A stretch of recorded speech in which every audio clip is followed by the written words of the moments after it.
Hey guys, അപ്പൊ നമ്മള് ഏത് വ്ളോഗിലൊക്കെ എല്ലാവർക്കും സുസ്വാഗതം. നേരെ വെളുത്ത പാട് അടുക്കളേക്കാണ് പോയത്. അവിടെ നോക്കുമ്പോഴാണെന്നുണ്ടെങ്കിൽ 8ന്റെ പണിയല്ല 16ന്റെ പണിയോടെ നമ്മൾ കാത്തിട്ടുണ്ടായി. പിന്നെ ഇതൊന്നും നമുക്കൊരു വിഷയമല്ല, അതൊക്കെ സെറ്റ് ആയിക്കൊണ്ടിരിക്കട്ടെ. നേരെ പുറത്തൊക്കെ നോക്കുമ്പോൾ വിരുന്നേരൊക്കെ വരും. ഓനാണെങ്കിൽ ആകെ ക്ഷീണിച്ചിക്കണേ. പിന്നെ ഗിഫ്റ്റ് ഇട്ടിങ്ങനെ വന്നിട്ട് ജസ്റ്റ് ഒന്ന് റൂമൊക്കെ നോക്കുമ്പോഴാണ് അവിടെ ഒരു ഫോട്ടോ എടുക്കാനുള്ള പെടാപ്പാടാണ് ഈ കാണുന്നത്. അങ്ങോട്ട് വിളിച്ച് ഇങ്ങോട്ട് വരും, ഇങ്ങോട്ട് വിളിച്ച് അങ്ങോട്ട് പോകും. അതുകൊണ്ട് തന്നെ നമ്മൾ ഫോട്ടോ ഒക്കെ പെട്ടെന്ന് സെറ്റ്. റൂമിന്റെ ഒരു സൈഡ് നോക്കിയപ്പോ പെരുന്നാൾ ഡ്രസ് ഒക്കെ സെറ്റ് ആയി നിൽക്കണം. അടുക്കളയിലെ കാര്യങ്ങളൊക്കെ എന്തായെന്ന് അറിയാൻ ചെന്ന് നോക്കുമ്പോണ്ട് പായസത്തിന്റെ കാര്യത്തിലൊക്കെ തീരുമാനമായിക്കൊണ്ടിരിക്കണം. ഒരു നേരത്തെ ആഹാരം ഇവന് നീ കൊടുക്കണമെന്ന് എന്നോട് പറഞ്ഞപ്പോ ഇത്രയും പ്രതീക്ഷിച്ചില്ല. പിന്നെ അച്ചാർ പണ്ടേ നമ്മുടെ വീക്ക്നെസ് ആയതുകൊണ്ട് തന്നെ എവിടുന്നൊക്കെ കൈ വരണെന്ന് അറിയില്ല. അതിന്റെ ഇടയിൽ കൂടി നമ്മളൊരു പെരുന്നാൾ ട്രാൻസിഷൻ വീഡിയോ ഒക്കെ സെറ്റ് ആക്കാൻ നോക്കിക്കണ്. എന്തായാലും പോസ്റ്റ് ആക്കിക്കണം, എല്ലാവരും പോയി നോക്കി.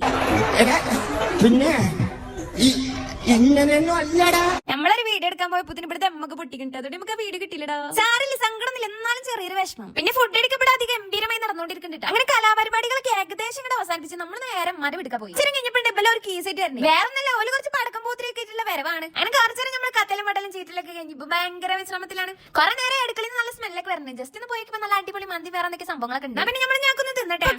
ബാക്കി പിന്നെ